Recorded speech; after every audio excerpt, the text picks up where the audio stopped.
ಯಾವುದೇ ಕಾರಣಕ್ಕೂ ಕೂಡ ನಾನು ಜೀವ ಇರೋವರೆಗೂ ನಾನು ಮೋದಿ ಭಕ್ತ. ನಾನು ಮೋದಿಜಿಯವ್ರನ್ನ ಬಿಟ್ಟು ಅವ್ರ ಹೆಸರು ಹೇಳ್ಕೊಳ್ಳೋದಲ್ಲ. ನಾನು ಯಾವ ಕ್ಷೇತ್ರದಲ್ಲಿ ನನ್ನನ್ನು ಏನೇ ಮಾಡ್ತೀನಿ ಅಂದ್ರೂ ಕೂಡ ನಾನು ಹೊರಗಡೆ ಹೋಗಲ್ಲ. ಈ ಪಕ್ಷದ ನಾನು ಕಟ್ಟಾಳು.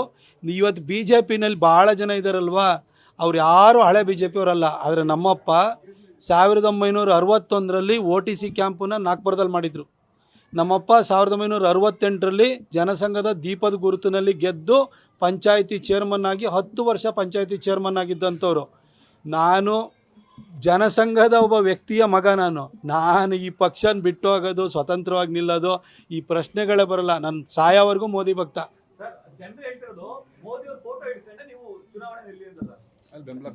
ಇಲ್ಲ, ಈ ಪಕ್ಷ, ಈ ಕಾರ್ಯಕರ್ತರು, ಈ ಪಕ್ಷದ ಕಾರ್ಯಕರ್ತರು ನನಗೋಸ್ಕರ ದುಡ್ದಿದ್ದಾರೆ. ಇರ್ಲಿ, ನಾ ಹೇಳಿದ್ನಲ್ವಾ, ಸಾಯೋವರೆಗೂ ನಾನು ಮೋದಿ ಭಕ್ತ, ಸಾಯೋವರೆಗೂ ನಾನು BJP ಕಾರ್ಯಕರ್ತ. Thank you. ನ್ಯೂಸ್ ಫಸ್ಟ್, ನಿರ್ಭೀತಿಯಿಂದ ನಿಮ್ಮ ಪರವಾಗಿ.